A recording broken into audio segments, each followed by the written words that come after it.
So Dr. Sean Baker made this video.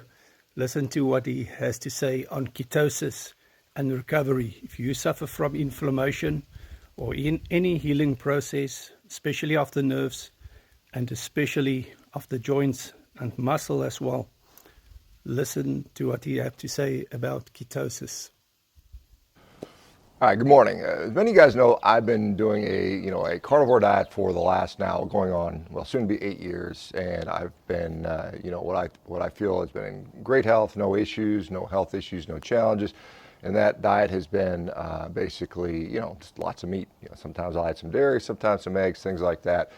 But recently, I have encountered something that's going to cause me to change that for a period of time, and I'm not going vegan. I'm not going to be adding a bunch of fruit and honey or anything like that. You guys can relax about that. But as some of you guys may know, so 7 weeks and 2 days ago now, I injured my neck while doing jiu-jitsu. And I ended up with what is likely a large herniated disc between the C6 and C7 level of my spine, which causes something called C7 radiculopathy, which just basically means the nerve root is being compressed and it's causing quite a few symptoms.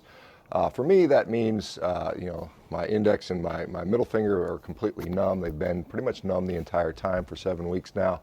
I've got, pain that varies, sometimes as low as a 3, sometimes as high as an 8. But it sort of never goes away, and it's kind of like a stabbing pain in the shoulder blade, down to throbbing, aching down the arm to kind of burning pain into the hand and fingers. And so that's been going on. And there's things I can do to sort of improve it. Like for instance, nerve flossing or nerve gliding, where you basically work on like stretching out things like the median nerve. And when I do that, repeatedly, that sometimes makes the symptoms go away, and that's great. Problem is I can't do it when I'm asleep, and so I usually have a hard time sleeping, and you guys wake up, with pretty significant pain. Anyway, I've got cervical traction and all these different things, and so what I've got is neuroinflammation. This is basically what's going on. Inflammation of the nerve root, and it quite honestly is kind of painful. Now I've still been able to train and work out and do all those things, albeit while in pain, but I continue to do it anyway because getting weaker is not going to solve the problem. Now I'm careful around my neck so I don't aggravate it while I'm doing that, but nonetheless, it is quality of life is somewhat reduced right now, as you guys might imagine.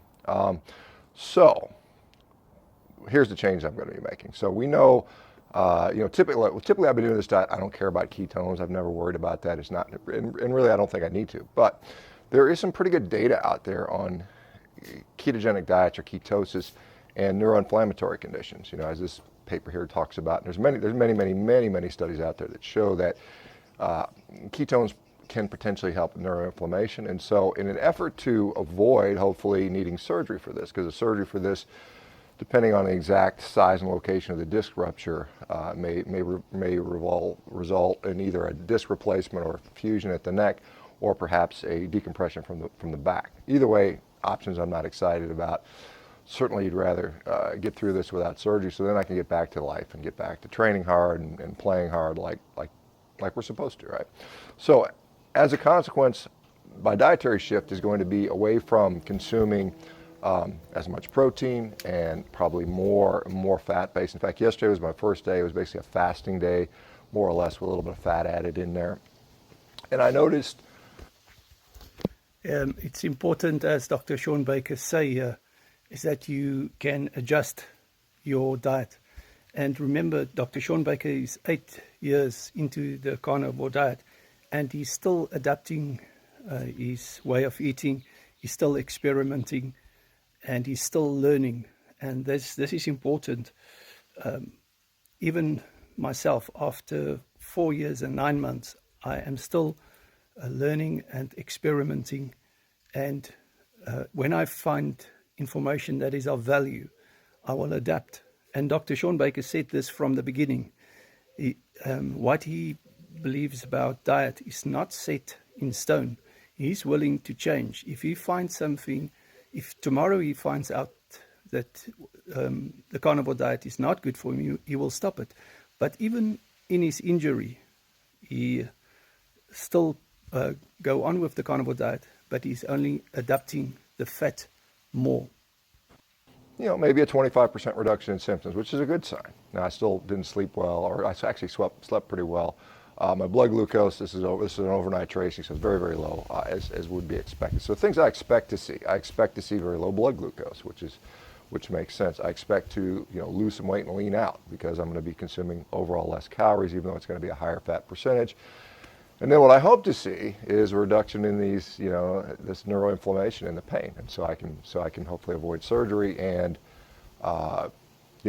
do whatever. Now, if it goes to surgery, so be it. I'll still be out there training and I just recover from that. So, anyway, that's what I'm doing. That's why I'm making the change. You guys just do a little whatever that sort of stuff. Hopefully it helps. Like I said, I'll continue making videos and all the stuff I've been doing all the time. Just continuing to support obviously a carnivore diet. I'll still be eating plenty of meat, and like I said, just going to change the protein-fat ratios for a while and see if we can get some better relief with this. All right, guys, that's where I'm starting today, and I'll let you guys know how it goes. All right, we'll talk to you soon. Bye-bye. Dr. Shawn Baker is an orthopedic surgeon, and he's training extremely hard. He's obviously gymming and doing jiu-jitsu, and he's 58 years old. So it's amazing. And like I always say, the building blocks of recovery, the building blocks of the body, what is it? It's cholesterol, carnitine, taurine, vitamin B12, and all those things can only be found in animal products. And collagen. So it's important to up your fat as much as possible. I know some people struggle to eat a lot of fat, but like Dr. Shawn Baker say, he's going to up his fat intake. And I know many people that eat more than 50% fat. There's some people even 80%. Now I know it's extreme, but fat is good because cholesterol is made of it. And you need cholesterol for your recovery process to take away inflammation. You need to be in ketosis. And that's why I also say, don't cheat on your carnivore diet. Because the moment that you cheat, the moment that you eat off plan, the moment that you eat something sweet or drink something that you're not supposed to drink, you'll take yourself out of ketosis. And then you don't have a healthy diet, because now you consume protein and fat and you're out of ketosis, and you have high insulin levels. So it's not a great idea to cheat on the carnivore diet. Be strict, because that is the basis of the carnivore diet. It's the ultimate elimination diet. That's what it is. Also interesting to note that Dr. Sophia Clemens, on my blog, you'll see she's got a clinic in Hungary, and she treats cancer patients with the carnivore diet and also with a high-fat carnivore diet. She calls it a different name, but it's the carnivore diet.